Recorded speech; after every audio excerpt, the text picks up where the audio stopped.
Friends, இன்றைக்கி குழந்தைங்கள்லாம் விரும்பக்கூடிய ஒரு மொறு ஸ்நாக்ஸ் தான் நம்ம பார்க்க போகிறோம். இந்த ஸ்நாக்ஸ் பார்த்திங்கன்னா ஈவினிங் டைமில் நீங்கள் குழந்தைங்களுக்கு செஞ்சு கொடுங்க. ரொம்ப சீக்கிரமாகவும் ரொம்ப சிம்பிளாகவும் செஞ்சு முடிச்சிடலாம். இதுக்கு தேவையான பொருள் என்னென்ன அப்படிங்கிறத பார்த்துடலாம். 2 உருளைக்கிழங்க நல்லா வேக வச்சு எடுத்து வச்சுக்கோங்க. காரத்துக்கு ஒரு பச்சை மிளகாயை நல்லா பொடுசாக நறுக்கி வச்சுக்கோங்க. 1/2 டேபிள் ஸ்பூன் உப்பு, 1/4 டீஸ்பூன் அளவுக்கு மஞ்சத்தூள் எடுத்துக்கோங்க. 1/2 கப் அளவுக்கு மல்லித்தழை, அதை நல்லா பொடுசாக நறுக்கி வச்சுக்கோங்க. 3/4 கப் அளவுக்கு ரவை எடுத்துக்கோங்க. 3/4 கப் ரவைனா 1 கப் தண்ணி எடுத்துக்கோங்க. எந்த கப்பில் நீங்கள் ரவையை அளந்தீங்களோ அதே கப்பில் 1 கப் தண்ணி எடுத்துக்கோங்க. ஸோ இதாங்க இன்க்ரீடியன்ட்ஸ். எப்படி பண்ணலாங்கிறத பார்க்கலாம். ஃபஸ்ட்டு நம்ம எடுத்து வச்சுருக்கிற தண்ணியை நல்லா அடுப்பில் வச்சு நல்லா கொதிக்க விடுங்க. கொதித்ததுக்கப்புறம் கேஸை ஆஃப் பண்ணிவிட்டு நம்ம ரவையை போட்டு லைட்டாக கிண்டி விட்டுட்டு ஒரு மூடியை வச்சு மூடிடுங்க. ஒரு 10 நிமிஷம் அந்த ஹீட்லேயே நல்லா குக் ஆயிரும். இப்போ நம்ம எடுத்து வச்சுருக்கிற உருளைக்கிழங்கை நல்லா திருகி ரெடி பண்ணி வச்சுக்கிடலாம்.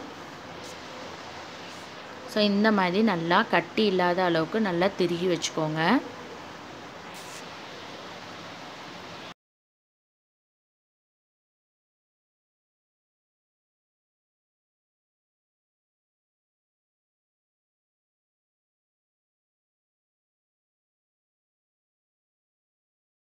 உருளைக்கிழங்கையும் இந்த மாதிரி நல்லா திருகி எடுத்து வச்சுக்கலாம்.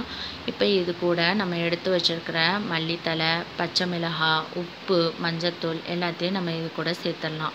சேர்த்து நல்லா மிக்ஸ் பண்ணி விட்டுருங்க. இப்போ நம்ம குக் பண்ணி வச்சுருக்கிற அந்த ரவையும் இது கூட நம்ம சேர்த்துடலாம். ரவை நல்லா கட்டியாக இருக்கிற மாதிரி பார்த்துக்கோங்க. தண்ணியாக இருந்தது அப்படின்னா டீப் ஃப்ரை பண்ணும் போது ஆயிலை குடிக்க ஆரம்பிச்சிடும். அதனால் ரவை கட்டியாக இருக்கிற மாதிரி பார்த்துக்கோங்க. ரவையை சேர்த்துட்டு நல்லா மிக்ஸ் பண்ணி விட்டு நல்லா பிணைஞ்சி ரெடி பண்ணி வச்சுக்கோங்க. இப்போ கொஞ்சமாக ஆயில் எடுத்து கையில் அப்ளை பண்ணி வச்சுக்கோங்க. அப்போ தான் எடுத்து உருட்டும் போது உங்களுக்கு கையில் எதுவும் ஒட்டாது. ஸோ எந்த ஷேப்லனாலும் நீங்கள் உருட்டிக்கலாம். ரவுண்ட் ஷேப்பில் உருட்டலாம், அப்படி இல்லைன்னா கட்லெட் ஷேப்பில் உருட்டலாம். நான் ஃபிங்கர் ஷேப்பில் நான் உருட்டுறேன். ஸோ எல்லா உருளைக்கிழங்கையும் இந்த மாதிரி உருட்டி ரெடி பண்ணி வச்சுக்கோங்க.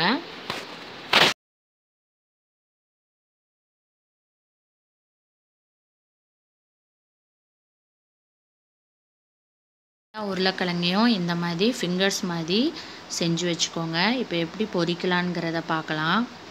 எண்ணெயை நல்லா ஹீட் பண்ணி வச்சுக்கோங்க. பொரிக்க போகிற டைமில் மீடியம் லெவல் ஹீட்டில் மாற்றிடுங்க. ஸோ பேட்சாக போட்டு பொரிச்சுக்கோங்க. மொத்தமாக எல்லாத்தையும் போடாமல் ஒரு 5 இதாக போட்டு பொரித்து எடுத்துக்கோங்க.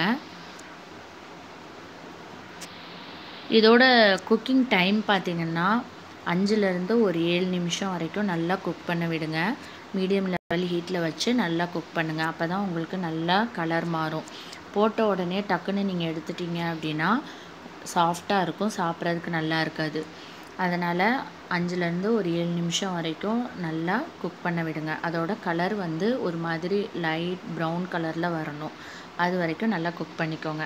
ஸோ இந்த மாதிரி ப்ரௌன் கலர் ஆனதுக்கப்புறம் ஒரு டிஷ்யூ பேப்பரில் எடுத்து வச்சுருங்க.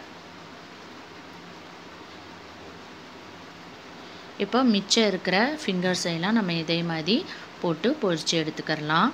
இது ரொம்ப சிம்பிளான ஒரு ஈஸியான ரெசிபிங்க.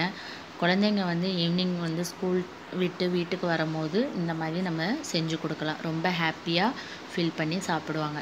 கண்டிப்பாக இந்த ரெசிபி உங்களுக்கு ரொம்ப ஒரு யூஸ்ஃபுல்லாக இருக்கும். செஞ்சு பார்த்துட்டு எப்படி இருந்தது அப்படின்னு கமெண்டில் சொல்லுங்கள். இந்த வீடியோ உங்களுக்கு பிடிச்சிருக்குன்னு நினைக்கிறேன். பிடிச்சிருந்தா லைக் பண்ணுங்கள், ஷேர் பண்ணுங்கள், மறக்காமல் சப்ஸ்கிரைப் பண்ணுங்கள். தேங்க்யூ.